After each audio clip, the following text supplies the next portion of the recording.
What's going on YouTube? WestHobbiesRC. So today we are back with a belt tensioning video. How tight should your tail belt be? How loose should your tail belt be? And how do you know what is too tight and too loose? On some helicopters like the Raw 500, you have a gauge, but on all other tail belt driven helicopters, you do not. So hit that like button, hit that subscribe button, and let's get started. So the first thing when we are talking about tail belt tension, we need to look at a few things. We want to know how tight the tail belt is. So now we have the Raw 420 on the table here. So you can actually feel the springiness of the belt. So when you're looking at your tail belt, you want it to have a slight springiness to it.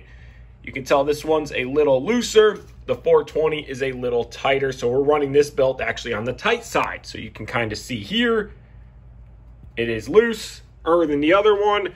And on the TB60, you can see that springiness. It's not so tight that you can play a guitar string with it, but it's also not so loose that you can touch the belt together. You do not want to be able to touch the belt top and bottom of each other on any of your tail belted helicopters. Here's another way to test if your belt is too tight or too loose. Now, another way is to look at the idler pulleys and see if there's any rubber on them. If your tail belt is too tight, you'll get a lot of rubber that goes onto those pulleys in there, and there'll also be a lot of tail belt rubber that gets inside of the frame rails on both sides. Now, on a helicopter like the Raw 500, SAB has now started introducing a tail belt tensioner. So you can go ahead, look at that tensioner and see if you are tight or loose. 0 is a starting point. I'm running this one at -1, a little bit tighter so the belt doesn't skip. And that's what we are going to show right now is a skipping tail belt that indicates the belt is too loose. So we have the Raw 500 here. And this is the way I test to make sure that my tail belt isn't too tight or too loose. You're going to grab the head with one hand. Okay, so you're going to grab your rotor head and you want to twist the head in rotation that your rotor spins. So this is a clockwise rotor. So we're going to twist the head clockwise. Then we're going to grab our tail with the other hand here and you are going to twist, twist, twist. You can see the belt flexing. So if you look on that little part of the screen right there in the video, you can see that tail belt flexing, flexing, and then you hear it skip. Flexing, flexing, and you hear it skip. That is the perfect amount of tail belt tension. If it is too loose, it will skip prematurely. See, we got our belt loosened way up. We're at +2 on our gauge here. So now that we have our belt loosened all the way up, we're going to do the same thing. We are going to grab the rotor head here. We're going to grab the tail and we are going to twist. Same way. And you can hear immediately that it is slipping right off without any pressure. That is a tail belt being way too loose. We can see that our belt is so loose that it can touch the other side of the belt. So we are way too loose and we need to tighten it back up. Now for tightening the tail belt up, this has a gauge, but we're going to go off of feel right now and the technique for all tail belted helicopters.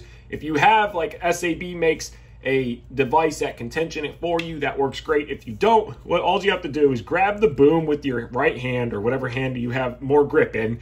Use your thumb to push against the frame side and just pull it back. And then on this helicopter, we're going off the gauge at -1.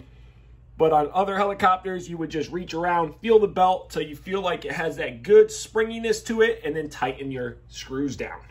Now we got our belt tightened back up. We can test. It's got a nice spring to it. It doesn't go too far. We're going to grab the head again, grab the tail, put some pressure on it. Watch that belt.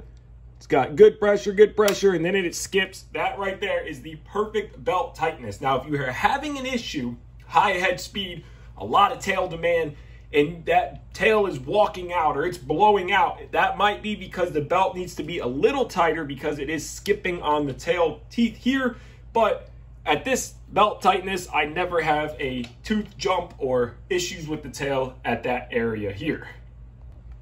But your biggest sign of too tight of a tail belt is going to be belt material on those pulleys right there, no matter the helicopter. Now on helicopters like the SAB Raw 580, 700, Puma, You have a tensioner arm here for your tail belt. They make it very simple and easy because they give you this little notification identifier tab right here. You want that tab to be in the middle and flush with the frame side. That is how you know you have a proper belt tension. You also can go by the feel of the belt. You see the springiness there. You see the tensioner doing its job. If your belt is too tight, the tensioner is going to be way out. And when you move your belt, the tensioner is not going to move or do its job. And again, look at the pulley here. No signs of rubber on there, so we know our belt is not too tight and our tail doesn't skip, so we know it's not too loose. Same with helicopters like the Align TB60, TB70. I know a couple of you guys have a little bit of a difficult time getting the belt tensioned properly because they don't make it easy. So on the TB series, you're gonna loosen 2 of these on each side. You have these little screws back here, and you wanna loosen your middle clamp here, the plastic one. Keep these 4 screws, 2 on each side loose. Run these screws in equally, put a mark, count them 4 or 5 rotations, 3 rotations at a time. Pull that boom back, and you wanna look at your pulley here, your tensioner. You want this tensioner to do its job. You can see the belt moving in there. If your belt is too tight, tensioner is gonna be all the way out and it's not gonna be able to do anything. You want that tensioner to keep a good pressure on the belt, and you want that belt to be able to have some wiggle room. You want it to have a little bit of play. Same at the tail. You want to be able to look at your tail, a little bit of play, and then you're going to do the same thing on the tail. We're going to grab the head, grab it, spin, spin. See our belt's not slipping. Perfect. We don't have any belt residue inside the tail casing. We don't have any belt residue on the actual pulleys or in the frame. So our belt on this one is tensioned properly as well. So I hope that has answered some of your guys' questions on how to get a properly tightened tail belt that's not too loose or too tight. So I want to thank you guys so much for watching this quick little video. If you haven't already, hit that like button, hit that subscribe button, and remember, Patreon and PayPal are linked in every video description if you'd like to help support me. Take care and have a great day.